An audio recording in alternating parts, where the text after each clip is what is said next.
అందరికీ ప్రభువైనటువంటి యేసు క్రీస్తు పేట వందనాలు. పరిశుద్ధ గ్రంథం నుంచి ప్రభువైనటువంటి యేసు క్రీస్తుని గురించి కొన్ని మాటలు ధ్యానిద్దాం. యోహాను సువార్త 4వ అధ్యాయము 20 వచనం నుంచి 24వ వచనం వరకు.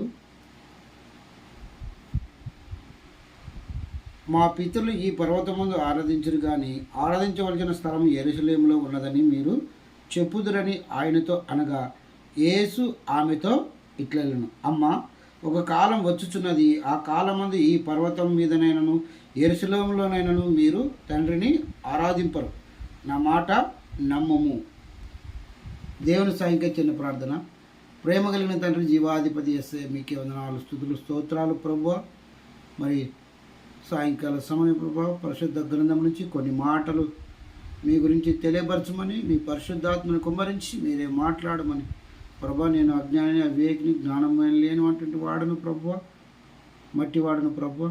మీరే కనికరించి మీ ఆత్మను దయచేసి మీరే మాట్లాడమని, కృప చూపించమని, కనికరించమని ప్రభా. వినివారికి ఆశీర్వాదకరంగాను నాకు కూడా చెప్పబడినటువంటి నాకు కూడా ఆశీర్వాదకరంగా ఉండేటట్లు సహాయం చేయమని మీ ఆత్మను కుమ్మరించి మీరే మాట్లాడమని మన ప్రభుడును మన రక్షకుడైన యేసుక్రీస్తు స్తుతించి ఆరాధించి ప్రార్థించి వేడుకొనుచున్నాము తండ్రి, ఆమేన్.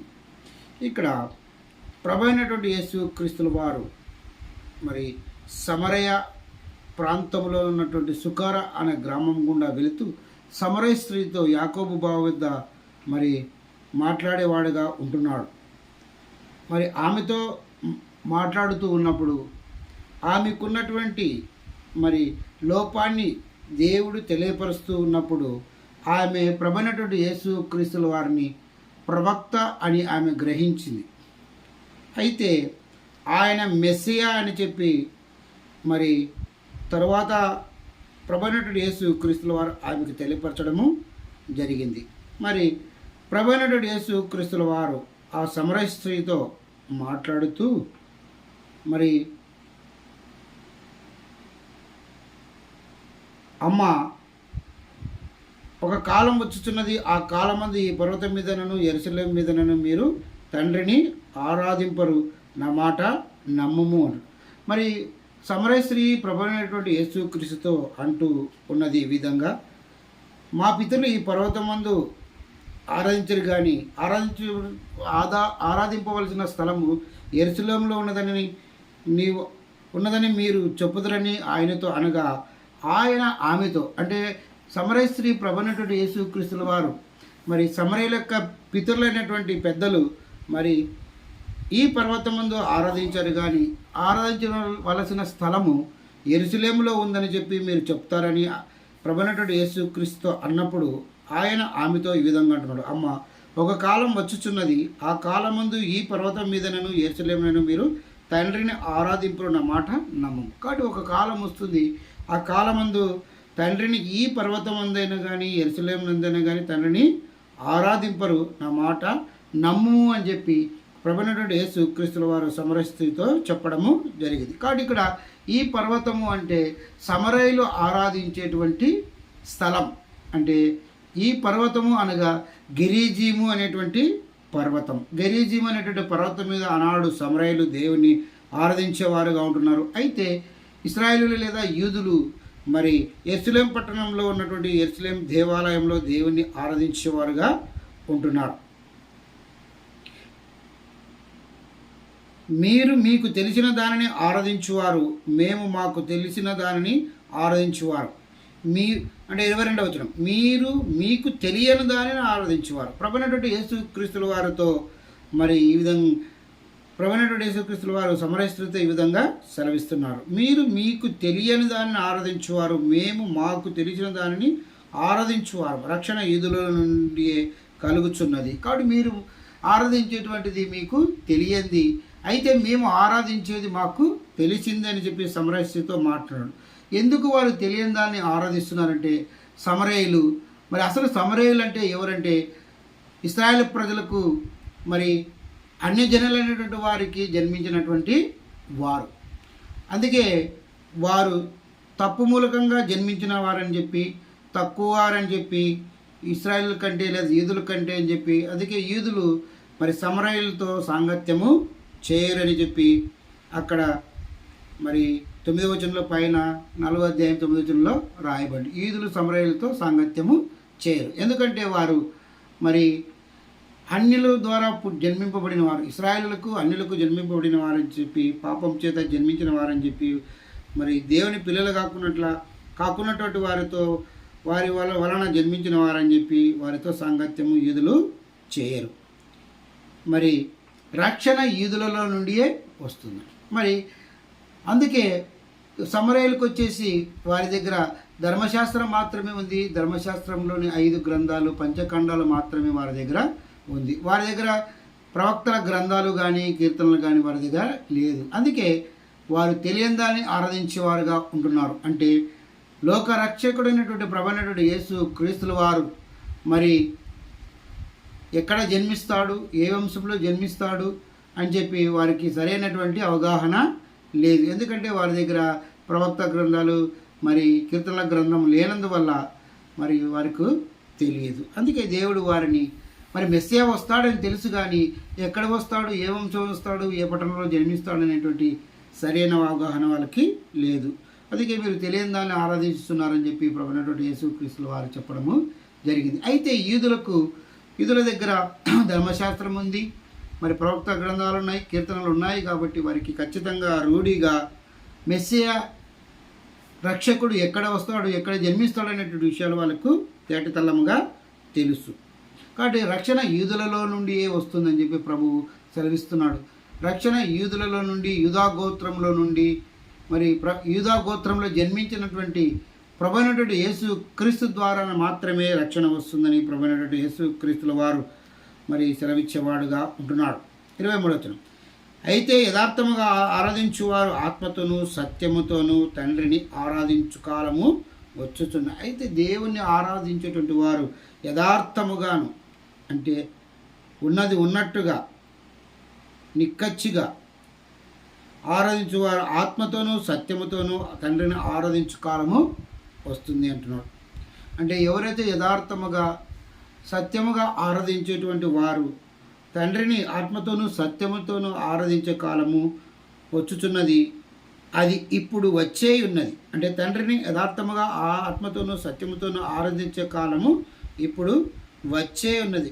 నన్ను ఆరాధించేవారు అట్టివారు కావాలని తండ్రి కోరుతున్నాడు. కాబట్టి తండ్రిని ఆరాధించేటువంటి వారు ఎలా ఉండాలంటే యథార్థముగాను మరి ఆత్మతోనూ సత్యముతోనూ ఆరాధించేవారుగా ఉండాలని తండ్రి కోరుకున్నవాడుగా ఉంటున్నాడు. కాబట్టి ఆ విధంగా మనం తండ్రిని ఆరాధించేటువంటి వారం మనం ఆయన్ను యథార్థముతో మరి ఆరాధించే విధంగా ఉంటూ ఆత్మతోనూ సత్యముతోనూ ఆరాధించే వారంగా ఉండాలి. తండ్రి అలాంటి వారిని ఆరాధించేవారుగా కోరుకుంటున్నాడు. 24 దేవుడు ఆత్మ గనక ఆయన ఆరాధించేవారు ఆత్మతోనూ సత్యముతోనూ ఆరాధింపవలను చెప్పవలను. కాబట్టి దేవుణ్ణి ఆరాధించేటువంటి మనము మరి ఆత్మతోనూ సత్యముతోనూ. ఆత్మ అంటే ఏమి? మన ఆత్మను రక్షించి ఉన్నాడు. మన ఆత్మ నరకానికి వెళ్ళకుండా పరలోకానికి వెళ్ళే విధంగా దేవుడు రక్షించున్నాడు. అంటే పరలోక సంబంధమైనటువంటి నిత్య స్వాస్థ్యాన్ని, పరలోకాన్ని మనకి ఇస్తున్నాడని చెప్పి, మన ఆత్మ నరకంలో కాలకుండా కాపాడాడని చెప్పి దేవుని ఆరాధించే వారంగా ఉంటున్నాం. అంతేకాకుండా సత్యముతో, నీ వాక్యమే సత్యమని రాయబడుతుంది కాబట్టి పరిశుద్ధ లేఖనాల్లో మరి దేవుని యొక్క వాక్యాన్ని, అంటే యథార్థమైనటువంటి వాక్యాన్ని, సత్యమైనటువంటి వాక్యాన్ని అనుసరించేవారుగా ఉంటూ దేవుణ్ణి ఆరాధించే వారంగా ఉండాలి. ఇలాంటి ఆరాధనను దేవుడు కోరుకునేవాడుగా ఉంటున్నాడు. కాబట్టి ఆ విధంగా దేవుణ్ణి మనందరము ఆరాధించాలని ప్రభుపేట మనవి చేస్తున్నాం. హెబ్రీలకు రాసిన పత్రిక 1వ అధ్యాయము హెబ్రీలకు రాసిన అపోస్తలుడైన పౌలు హెబ్రీలకు రాసిన పత్రిక 1వ అధ్యాయము 1వ వచనం నుంచి 4వ వచనం వరకు ధ్యానిద్దాం. పూర్వకాలమందు నానా సమయాలలో నానా విధములుగాను ప్రవక్తల ద్వారా మన పితరులతో మాట్లాడిన దేవుడు ఈ దినముల అంతమందు కుమారుని ద్వారా మనతో మాట్లాడెను. చూడండి, పూర్వకాలంలో నానా సమయాల్లో అంటే వివిధ సమయాలలో వివిధ కాలాలలో నానా విధాలుగా అంటే అనేక విధాలుగా ప్రవక్తల ద్వారా మన పితరులతో మాట్లాడిన దేవుడు. కాబట్టి పూర్వకాలం ముందు వివిధ కాలాలలో వివిధ సమయాలలో అనేక విధాలుగా మన పితరులతో ప్రవక్తల ద్వారా మాట్లాడినటువంటి దేవుడు ఈ దినముల అంతమందు అంటే ప్రభైనటువంటి యేసు క్రీస్తుల వారు ఈ లోకమున జన్మించిన కాలంలో అంటే మొదటి శతాబ్దములో మరి కుమారుని ద్వారా మనతో మాట్లాడను. కాబట్టి దేవుడు మొదటి శతాబ్దంలో ప్రభైనటువంటి యేసు క్రీస్తుల వారు ఈ లోకంలో జన్మించిన కాలంలో మరి కుమారుని ద్వారా మనతో మాట్లాడేవాడుగా ఉంటున్నాడు. మరి ఆయన ఆ కుమారుని సమస్తమునకు వారసునిగా నియమించను. కాబట్టి ఇక్కడి నుంచి మనం ఒక 7 అంశాలను మనము ధ్యానిస్తే, మొదటి అంశంగా ఆయన ఆ కుమారుణ్ణి సమస్తమునకు వారసునిగా నియమించెను. మొదటి అంశంగా ఆయన ఆ కుమారుణ్ణి సమస్తమునకు వారసునిగా నియమించెను. కాబట్టి వారసునిగా నియమించనంటే హక్కుదారునిగా నియమించెను. అంటే ప్రభైనటువంటి యేసు క్రీస్తుల వారు ఏమై ఉన్నారంటే ఆయన సర్వాధికారి అయి ఉన్నాడు. మరి తండ్రి అయినటువంటి దేవుడు ప్రభైనటువంటి యేసు క్రీస్తుల వారిని సర్వాధికారిగా నియమించిన వాడుగా ఉంటున్నాడు. ఆయన సర్వాధికారి. లూకా సువార్త 1వ అధ్యాయము 32వ వచనంలో మనం గమనిస్తే,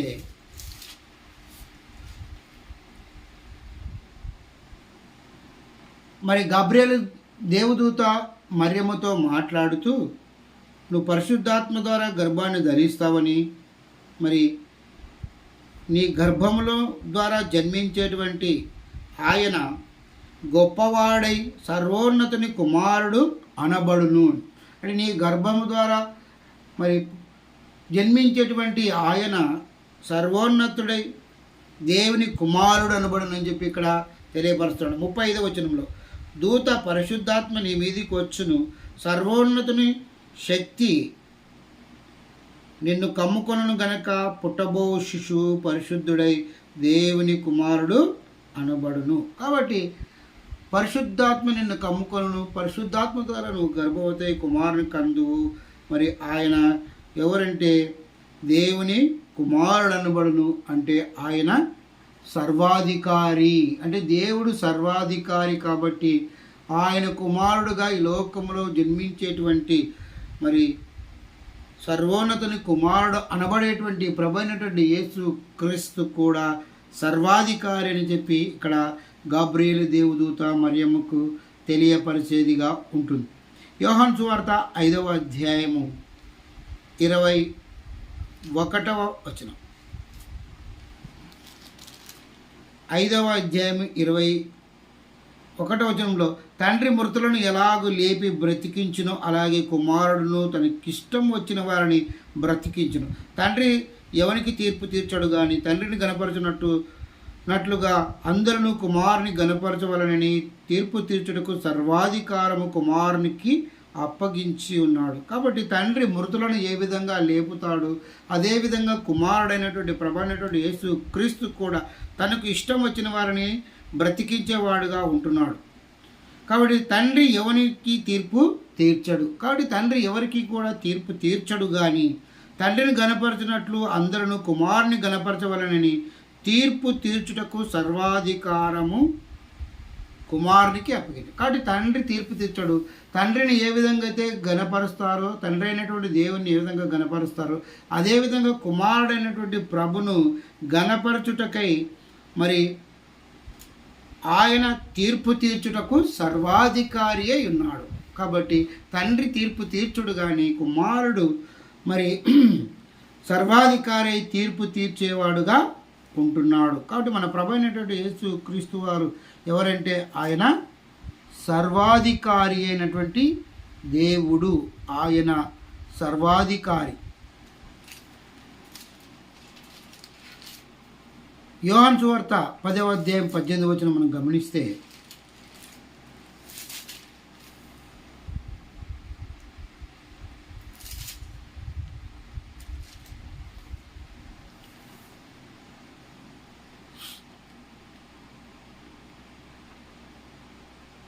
ఎవడును నా ప్రాణం తీసుకున్నాడు, నా అంతటి నేనే దాన్ని పెట్టుచున్నాను, దాన్ని పెట్టుటకు నాకు అధికారము కలదు, దాన్ని తిరిగి తీసుకున్నటకు నాకు అధికారము కలదు, నా తండ్రి వలన ఈ ఆజ్ఞ పొందుతాను. కాబట్టి ఎవరు కూడా నా ప్రాణాన్ని తీసివేయరు, నా అంతటికి నేనే పెట్టుచున్నాను, నా ప్రాణం పెట్టుటకు, నా ప్రాణమును మరలా తీసుకొనుటకు నాకు అధికారము ఇవ్వబడింది. ఇది తండ్రి వలన ఈ ఆజ్ఞను నేను పొంది ఉన్నాను. కాబట్టి నేను సర్వాధికారిని. నా ప్రాణాన్ని ఎవరు తీసుకోవట్లేదు, ఎవరు తీసుకోవట్లేదు, కానీ నాకు నేనే పెట్టుతున్నాను, నాకు నేనే తీసుకునేవాడుగా ఉంటున్నాను. ఆ అధికారము, ఆ సర్వాధికారము నాకు ఉంది. ఎందుకంటే నేను సర్వాధికారిని అని చెప్పి దేవుడు ప్రభువైనటువంటి యేసుక్రీస్తుల వారు సెలవిచ్చేవారుగా ఉంటున్నారు. తిమోతికి రాసిన మొదటి పత్రిక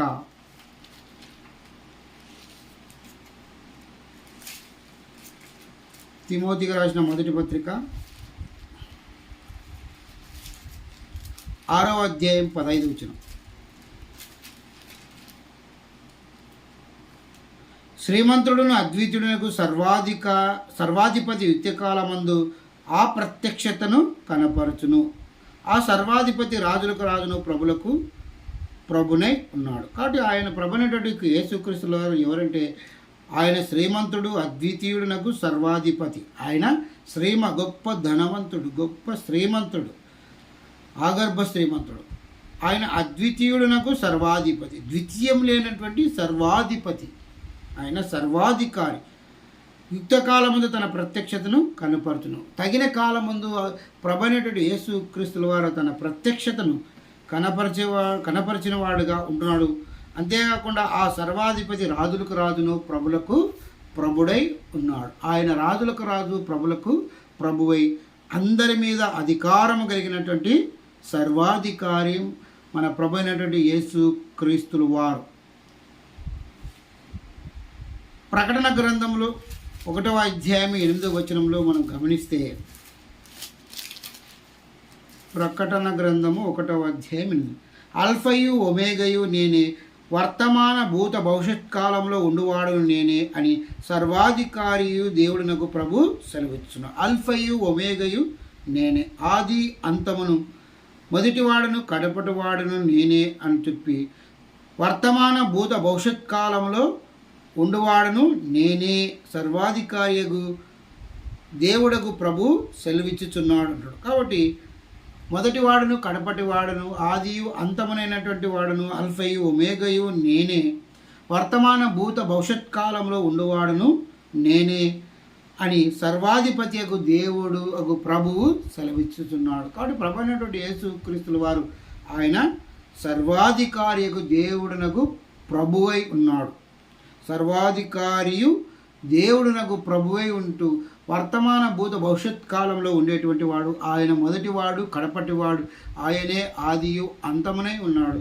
ఆయనే అల్ఫాయు ఒమేగయు నేనే అని చెప్పి సర్వాధికారి అనేటువంటి ప్రభువైనటువంటి యేసుక్రీస్తుల వారు సెలవిచ్చేవాడుగా ఉంటున్నాడు. కాబట్టి ఆయన ఎవరంటే ఆయన సర్వాధికారి, మొదటి అంశంగా. రెండవ అంశంగా ఆయన ద్వారా ప్రపంచములు నిర్మించెను. ఆయన ద్వారా ప్రపంచములు నిర్మించనంటే ఆయన ఎవరంటే ప్రభువైనటువంటి యేసుక్రీస్తుల వారు ఆయన సృష్టికర్త అయినాడు. కాబట్టి రెండవ అంశంగా ఆయన ఎవరంటే ఆయన సృష్టికర్త.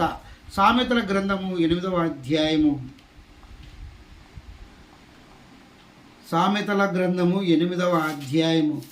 30వ వచనం మనం గమనిస్తే, నేను ఆయన యొద్ద ప్రధాన శిల్పినే అనుదినము సంతోషించుచు నిత్యము ఆయన సన్నిధిని ఆనందించుచుంటిని. కాబట్టి ప్రభువైనటువంటి యేసుక్రీస్తుల వారు మరి తండ్రి అయినటువంటి దేవుని యొద్ద ప్రధాన శిల్పియే అనుదినము సంతోషించేవాడుగా ఉంటున్నాడు.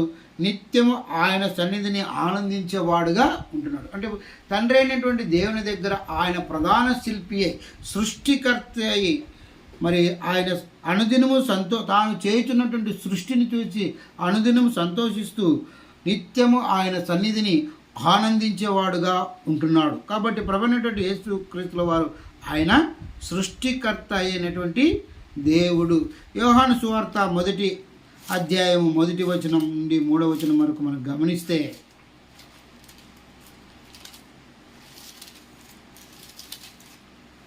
ఆది యందు వాక్యముడును, వాక్యము దేవుని యొద్ద ఉండెను, వాక్యము దేవుడే ఉండు. ఆది యందు వాక్యముడు అంటే ఆదిలో మొదటిలో వాక్యము ఉండిందంట. ఆ వాక్యము దేవుని యొద్ద ఉండెను.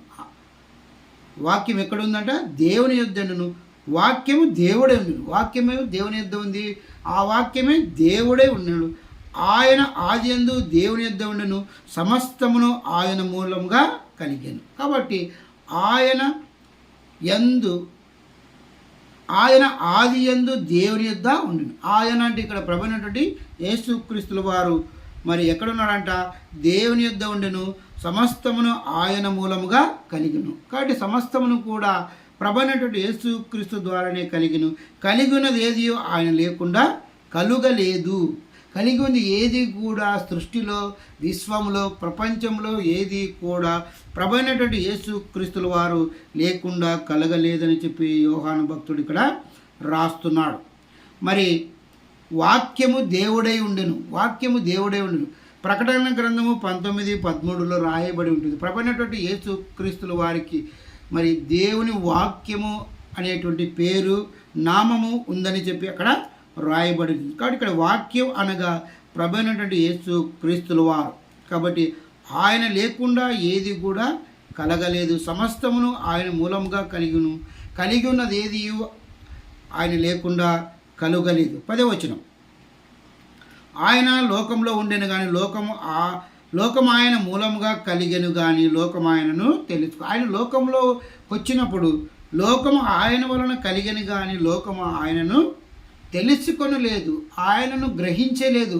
ఆయనే సృష్టికర్త అని చెప్పి ప్రభువైనటువంటి యేసుక్రీస్తుల వారి లోకానికి మానవ రూపిగా వచ్చినప్పుడు మరి లోకము తన ద్వారా సృష్టించబడినప్పటికీ ఆయనే సృష్టికర్త అని చెప్పి లోకము తెలుసుకోలేకపోయింది. కాబట్టి ప్రభువైనటువంటి యేసుక్రీస్తుల వారు ఎవరంటే ఆయన సృష్టికర్త అయినటువంటి దేవుడు. ఆదికాండము 1వ అధ్యాయం 1వ వచనంలో దేవుడు మరి చూడండి ఆనాడు మరి ఆది యందు దేవుడు భూమి ఆకాశములను సృజించెను అని ఇక్కడ రాయబడి ఉంటుంది. కాబట్టి దేవుడు ఆది యందు భూమి ఆకాశములను సృజించిన వాడుగా ఉన్నాడని చెప్పి అక్కడ రాయబడింది. కాబట్టి తండ్రి అయినటువంటి దేవుడు భూమి ఆకాశములను సృజించి ఉన్నాడని చెప్పి ఇక్కడ ప్రభువైనటువంటి యేసుక్రీస్తుల వారు సృష్టికర్త అయి ఉన్నాడని చెప్పి రాయబడుతుంది. కాబట్టి మరి ఇద్దరు కూడా ఒక్కరే. తండ్రి అయినటువంటి దేవుడు, కుమారుడైనటువంటి ప్రభువైనటువంటి యేసుక్రీస్తుల వారు ఇద్దరు కూడా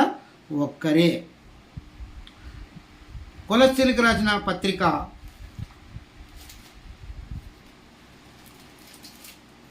1వ అధ్యాయము 16వ వచనం. కొలస్సీలకు రాసిన పత్రిక 1వ అధ్యాయం 16వ వచనం. ఏలయనగా ఆకాశమందున్నవి భూమి అందున్నవి దృశ్యమైనవి కానీ అదృశ్యమైనవి కానీ అవి సింహాసనములైనను ప్రభుత్వములైనను ప్రధానులైనను అధికారములైనను సర్వము ఆయనందు సృజించబడను, సర్వము ఆయన ద్వారాను ఆయన బట్టి సృజించబడను. ఏలైనగా ఆకాశమందు అంటే ఆకాశమందున్నవి కానీ భూమి అందున్నవి కానీ కనబడేటివి కానీ కనబడేటువంటివి కానీ అన్నీ కూడా అవి సింహాసనమైన ప్రభుత్వములైన ప్రధానులైన అధికారులైన ఎవరైనా సరే సర్వము ఆయన యందు సృజించబడిను. సర్వము కూడా ఆయన యందే ప్రభువైనటువంటి యేసుక్రీస్తునందే సృజించబడిను. సర్వమును ఆయన ద్వారానే మరి ఆయన బట్టియే సృజించబడును. కాబట్టి సర్వము ఆయన యందు సృజించబడును, సర్వము ఆయన ద్వారాను ఆయన బట్టియే సృష్టించబడును. కాబట్టి ప్రభువైనటువంటి యేసుక్రీస్తు ద్వారానే మరి సృష్టించబడిందని చెప్పి ఇక్కడ కొలస్సీలకు పత్రిక అపోస్తలుడైన పౌలు రాస్తున్నాడు. 17వ వచనం, ఆయన అన్నిటికంటే ముందుగా ఉన్నవాడు, ఆయనే సమస్తమునకు ఆధారభూతుడు. ఆయన అన్నిటికంటే కూడా ముందుగా ఉన్నటువంటి వాడు, ఆయన సమస్తమునకు ఆధారభూతుడు. సర్వ సృష్టికి ఆయనే ఆధారము, ఆయనే మరి మూలమునై ఉన్నాడు. కాబట్టి ఆయన ద్వారానే సృష్టించబడింది. కాబట్టి సమస్తానికి ఆయనే ఆధారభూతుడై ఉన్నాడు. కాబట్టి ఈ విషయాలను బట్టి మనకు ఏమర్థమవుతుందంటే ప్రభువైనటువంటి యేసుక్రీస్తుల వారు ఆయన సృష్టికర్త అయినటువంటి దేవుడు అని. 3వ అంశంగా ఆయన దేవుని మహిమ యొక్క తేజస్సు. ప్రభు అయినటువంటి యేసు క్రీస్తుల వారు ఎవరంటే ఆయన దేవుని యొక్క మహిమ యొక్క తేజస్సు. అంటే ఇక్కడ ఆయన దేవుని మహిమ. మహిమ అంటే గొప్పతనం, ఆయన యొక్క ఔన్నత్యం, మరి ఆయన యొక్క మరి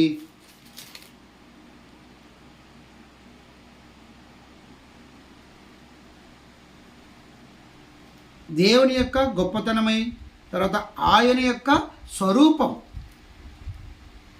ఆయన యొక్క ప్రతిబింబం. మనకు హెబ్రీయులకు రాసిన పత్రిక 1వ అధ్యాయము, హెబ్రీయులకు రాసిన పత్రిక 1వ అధ్యాయం కింద పుట్టినట్లో మనం గమనిస్తే, తేజస్సు అనే దానికి పుట్టినట్లో మనం గమనిస్తే ప్రతిబింబము అంటుంది, అర్థం ఉంటుంది. కాబట్టి ఇక్కడ ప్రభు అయినటువంటి యేసు క్రీస్తుల వారు ఎవరంటే దేవుని యొక్క మహిమ యొక్క తేజస్సై ఉన్నాడు. అంటే మామూలుగా మనుషులు అద్దం ముందు నిలబడితే ఎవరు కనిపిస్తారు? ఎవరు నిలబడితే వారే కనిపిస్తారు. అయితే ప్రభు అయినటువంటి యేసు క్రీస్తుల వారు అద్దం ముందు తండ్రి నిలబడితే మరి అద్దంలో ప్రతిబింబముగా ఎవరు కనిపిస్తారంటే ప్రభు అయినటువంటి యేసు క్రీస్తుల వారు. అంటే ఇక్కడ తండ్రి కుమారులు ఇద్దరు ఒక్కరే అని చెప్పి మనకు ఈ విషయము ఇక్కడ అర్థమవుతుంది. కాబట్టి ప్రభు అయినటువంటి యేసు క్రీస్తుల వారు ఎవరంటే దేవుని యొక్క స్వరూపమై ఉన్నాడు, దేవుని యొక్క ప్రతిబింబమై ఉన్నాడు,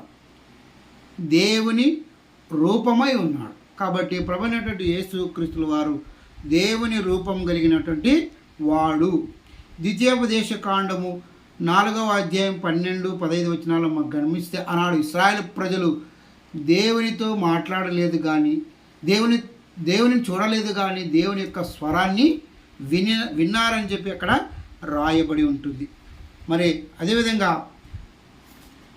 యోహాను సువార్త 5వ అధ్యాయము 37వ వచనంలో మనం గమనిస్తే, 5వ అధ్యాయము 37వ వచనంలో మధ్యలో, మీరు ఏ కాలమందైనను ఆయన స్వరము వినలేదు, ఆయన స్వరూపము చూడలేదని చెప్పి ప్రభు అయినటువంటి యేసు క్రీస్తుల వారు ఇక్కడ మాట్లాడుతున్నాడు. కాబట్టి ఇశ్రాయేలు ప్రజలు స్వరము వినలేదు అని అక్కడ రాయబడింది. అంటే అక్కడ ఏమి స్వరం వినలేదంటే ఆయన యొక్క మాటకు విధేయులు కాలేదని, ఆయన యొక్క స్వరాన్ని విన్నారు. అయితే ఈ ఇశ్రాయేలు ప్రజలు అనేక మార్లు ఆయన యొక్క మాటకు విధేయులు కాలేదు, ఆయన స్వరూపమును చూడలేదు, ఆయన యొక్క రూపాన్ని వారు చూడలేదు, మరి ఆయన రూపాన్ని వారు కనలేదని చెప్పి మనకు ఇక్కడ దేవుడు సెలవిచ్చేవాడుగా ఉంటాడు. కానీ ఆనాడు ఇశ్రాయేలు ప్రజలు ఎవరు కూడా తండ్రి అయినటువంటి దేవుని చూడలేదు. కానీ మోషే మరి ఆయన యొక్క వెనక పార్శ్వమును కొంత చూసి ఉన్నాడు, కానీ ముఖాముఖిగా దేవుడైనటువంటి తండ్రిని చూచినవాడు కాదు. ఫిలిప్పీలకు రాసిన పత్రిక 2వ అధ్యాయము 6వ వచనం,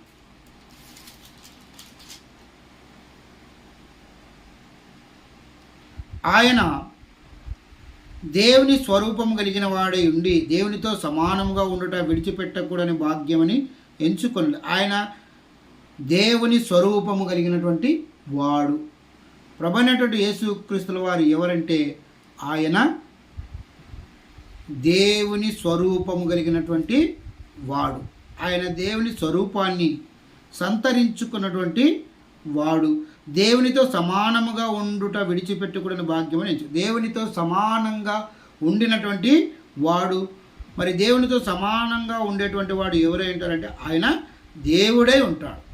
అలాంటి భాగ్యాన్ని విడిచిపెట్టి మరి లోకానికి మనుషుల పోలికగా పుట్టి దాసుని స్వరూపమును ధరించుకొని తన్ను తానే రిక్తునిగా చేసుకుని, అంటే దేవునితో సమానమైన వాడు దేవుడై ఉన్నటువంటి ఆయన మనుషుల పోలికగా పుట్టి దాసుని స్వరూపమును ధరించుకొని వాడుగా, మరి తన్ను తానే రిక్తునిగా ఏమి లేనట్టు దాసుని స్వరూపం ఏమి లేనటువంటి వాడుగా, బీద కుటుంబములో పుట్టినవాడుగా, దాసునిగా తన్ను తానే తగ్గించుకొని ఏమి లేనటువంటి వాడుగా, రిక్తునిగా ఈ లోకంలో ప్రభు అయినటువంటి యేసు క్రీస్తుల వారు జన్మించిన వారుగా ఉంటున్నారు. కాబట్టి ఆయన ఎవరంటే దేవుని స్వరూపము అయి ఉన్నాడు. ప్రభు అయినటువంటి యేసు క్రీస్తుల వారు దేవుని స్వరూపుడు. ఆయన దేవుని స్వరూపము కలిగినటువంటి వాడు. దేవుని యొక్క